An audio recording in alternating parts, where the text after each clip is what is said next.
Chubby Cheeks. Hi guys, எல்லாருக்கும் வணக்கம். Welcome to our channel Chubby Cheeks Tamil. இன்னைக்கு நம்ம இந்த சூப்பரான ஜீப்ரா கேக் அப்புறம் இட்லி கேக் இதுதான் பண்ண போகிறோம்.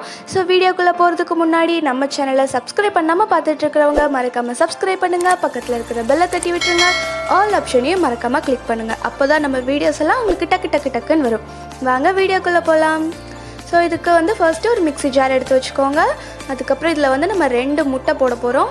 ஸோ இந்த மாதிரி 2 எக் எடுத்துக்கோங்க. ஸோ இதை நான் வந்து உடச்சி உள்ளே ஊற்றிக்க போகிறேன்.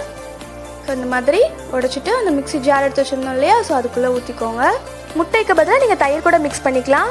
ஸோ இதுக்கப்புறம் என்ன பண்ண போகிறோம் அப்படின்னா நம்ம வந்து சுகர் போட போகிறோம். ஸோ சுகர் எடுத்துக்கோங்க. ஆக்சுவலி இது எல்லாத்துக்குமே மெஷர்மெண்ட்டுக்காக இந்த மாதிரி ஒரு ஸ்பூன் எடுத்துக்கோங்க. ஸோ அந்த ஸ்பூனில் வந்து நான் சுகர் போட்டுக்கிறேன். ஸோ நான் வந்து 12 ஸ்பூன் வந்து சுகர் போட்டுக்கிறேன். சரிங்களா? ஸோ உங்களுக்கு சுகர் கொஞ்சம் அதிகமாக இருக்கணும் கேக்கில் அப்படின்னா நீங்கள் கூட போட்டுக்கோங்க. பட் 12 ஸ்பூன் போட்டால் கொஞ்சம் நார்மலாக நம்ம வெளியில் வாங்குகிற அந்த டீ கேக்கோடைய ஸ்வீட்னஸ் அப்படியே இருக்கும். இதுக்கப்புறம் ஆயில் எடுத்துக்கலாம். ஸோ நான் ஒரே ஸ்பூனை வச்சு தான் எல்லா மெஷர்மெண்ட்டுமே போடுறேன். ஸோ இந்த ஸ்பூனுக்கு ஆயில் வந்து இந்த மாதிரி நீங்கள் 8 ஸ்பூன் ஆயில் ஊற்றிக்கோங்க.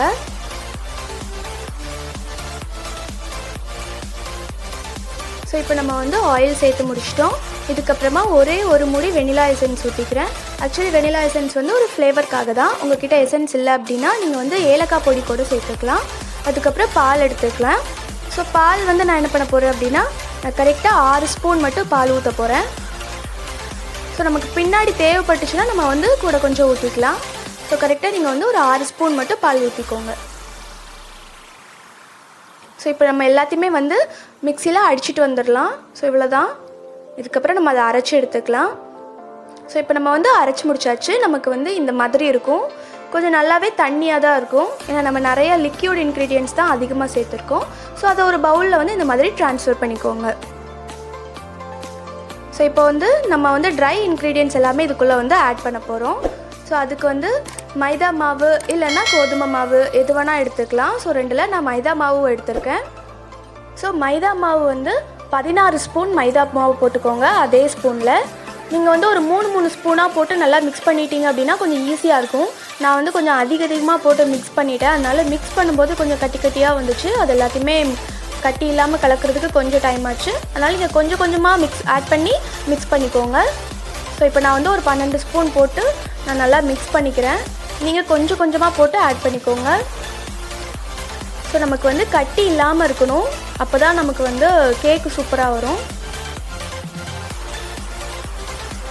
நல்லா ஸ்பாஞ்சியாக இருக்கும்.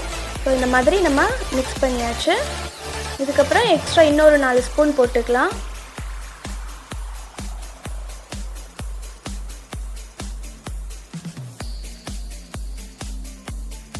ஸோ நான் கரெக்டாகவே 16 ஸ்பூன் தான் எடுத்து வச்சுருந்தேன் பவுலில். ஸோ எல்லாத்தையும் போட்டு இந்த மாதிரி நல்லா மிக்ஸ் பண்ணிக்கோங்க.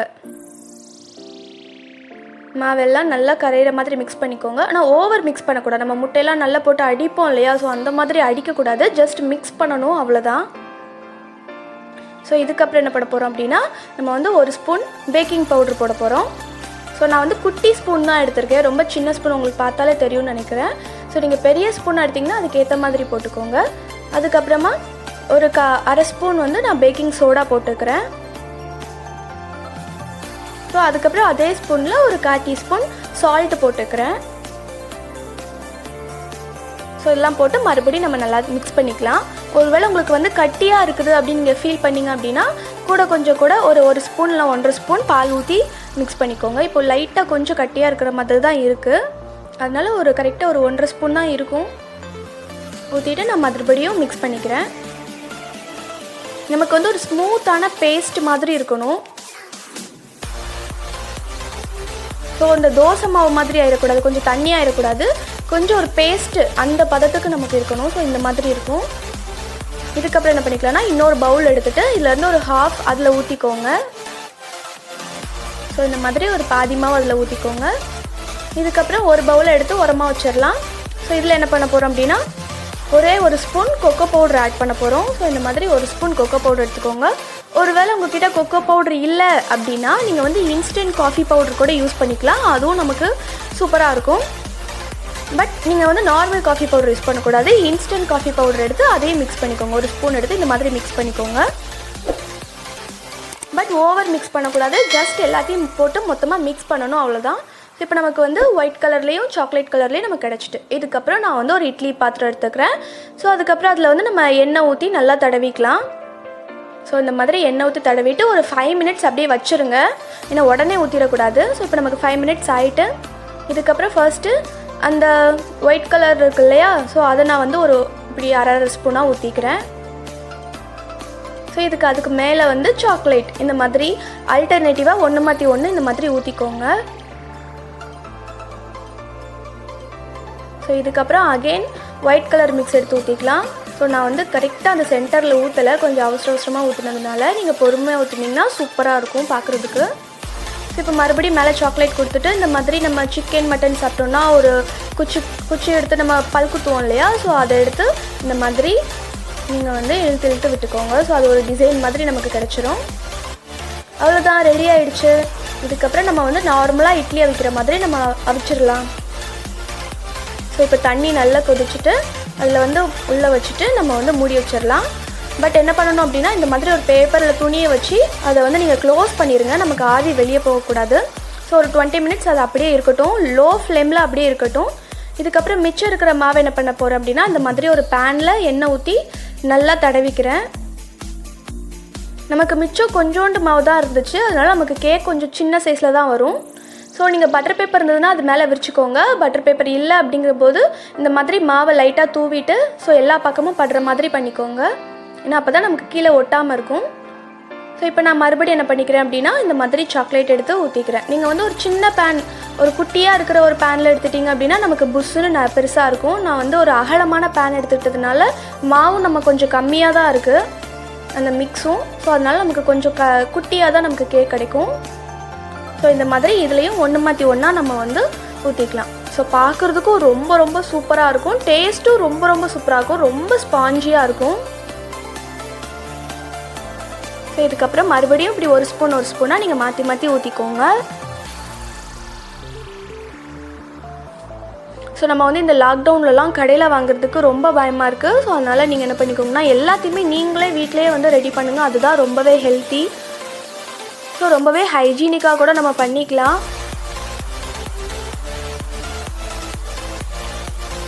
ஸோ இந்த மாதிரி நீங்கள் மாற்றி ஊற்றிக்கோங்க. ஸோ நான் இருக்கிற எல்லா மாவையும் ஊற்றிக்கிட்டேன். அதுக்கப்புறம் மறுபடியும் இந்த மாதிரி குச்சி எடுத்து இப்படி பண்ணிக்கிறேன். உங்களுக்கு பிடிச்ச டிசைனில் நீங்கள் பண்ணிக்கலாம். எனக்கு இவ்வளோ தான் பண்ண தெரியும், அதனால் நான் இப்படி பண்ணிக்கிறேன். ஸோ இது பார்க்கறதுக்கே ரொம்ப அழகாக இருக்குது. ஸோ 20 மினிட்ஸ் ஆனதுக்கப்புறம் நமக்கு கேக், அந்த இட்லி கேக் ரெடி ஆகிட்டு. இந்த மாதிரி ஒரு குத்தி எடுத்துட்டிங்க அப்படின்னா நமக்கு வந்து ஒட்டாமல் இருக்கணும்.